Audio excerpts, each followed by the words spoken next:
আমলাতন্ত্রের যে এখনো গগনবিদারী যে ভূমিকা এবং তারা যে কতখানি ক্ষমতাবান, সেটা হলো যে সরকারের এত বড় ঘাটতি অবস্থানের ভিতরেও যেখানে কর আহরণ হচ্ছে না এবং ব্যয় সংকোচন করা হচ্ছে, এবং সেই রকম একটি সময় এসে তারা মহার্ঘ ভাতা মানে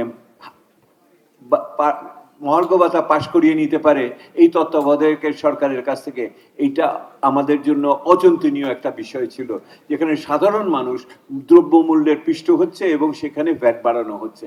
এই দুটি বিপরীতমুখী অবস্থানের ভিতরে আমাদের কাছে আশ্চর্য লেগেছে। আপনি যদি এটা বলেন, আমরা এটা লিখিতভাবে এটা বলেছি, এটা বিভিন্নভাবে সংস্কার করার ক্ষেত্রে আমরা কোনো ধরনের বাধা দেখি না, শুধুমাত্র যদি উদ্যোগ থাকে সংশ্লিষ্ট ব্যক্তিদের আর কি।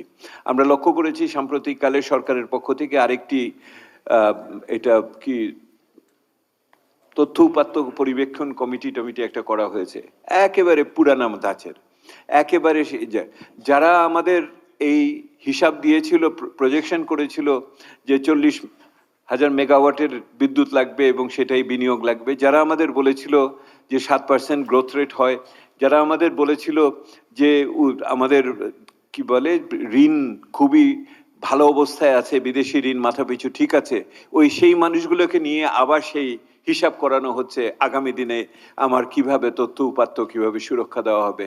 কোনো ধরনের উন্মুক্ত আলাপ আলোচনা এবং আপনার বিশেষজ্ঞদের সেখানে কোনো ঢোকানো হয়নি। এমনকি যেই ব্যক্তি বিশেষজ্ঞদের রাখা হয়েছে তারাও গত সরকারের আমলে এই কাজটাই ওনাদের সাথে করেছিলেন, এমনকি সেই চয়েসটাও কিন্তু একই রকম ভাবে রয়ে গেছে। অদ্ভুত পরিস্থিতি। মোর অফ দি সেম সকালে বলেছিলাম, এখন দেখতে বলতে হয় less of the same. Anyway, আমি আগাতে চাচ্ছি। আমাদের এই মুহূর্তে আমি ডাকবো প্রফেসর A.K. এনামুল হক সাহেব। Professor A.K. এনামুল হক তর্ক করে থাকি, তাহলে এই সরকার এই বাজেটকে নিয়ে এত দূর কিভাবে এলো, যে সেপ্টেম্বর অক্টোবর নভেম্বর মাসে কেন এটাকে পুনর্লিখন করা হলো না, কেন এটাকে সংশোধন করা হলো না?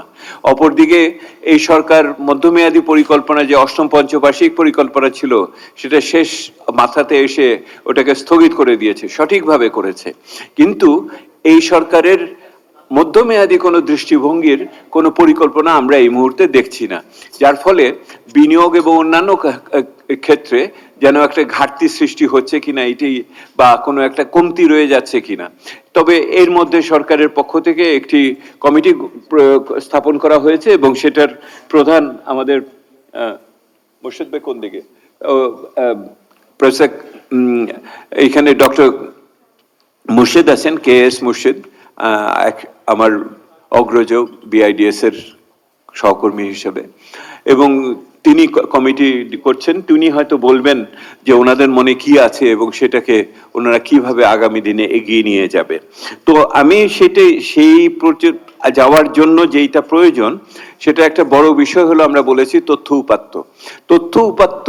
আমরা বলেছি গত সরকারের রাজনৈতিক বয়ানের যদি কোনো খলনায়ক থাকে, ভিলেন অফ দ্য পিস হলো আমাদের এই ডেটা। তো আমি আমাদের ডেটার অ্যানালিসিসে আমার সহকর্মী তৌফিকুল ইসলাম খান খুব এইটাতে এই পরিচ্ছেদটা রচনার সাথে যুক্ত ছিলেন আমার UNDP-র আরো 2 সহকর্মী, সারা এবং ইফাত। কোথায় সারা, ইফাত? আপনারা আছেন ওনারা এখানে? হ্যাঁ। সো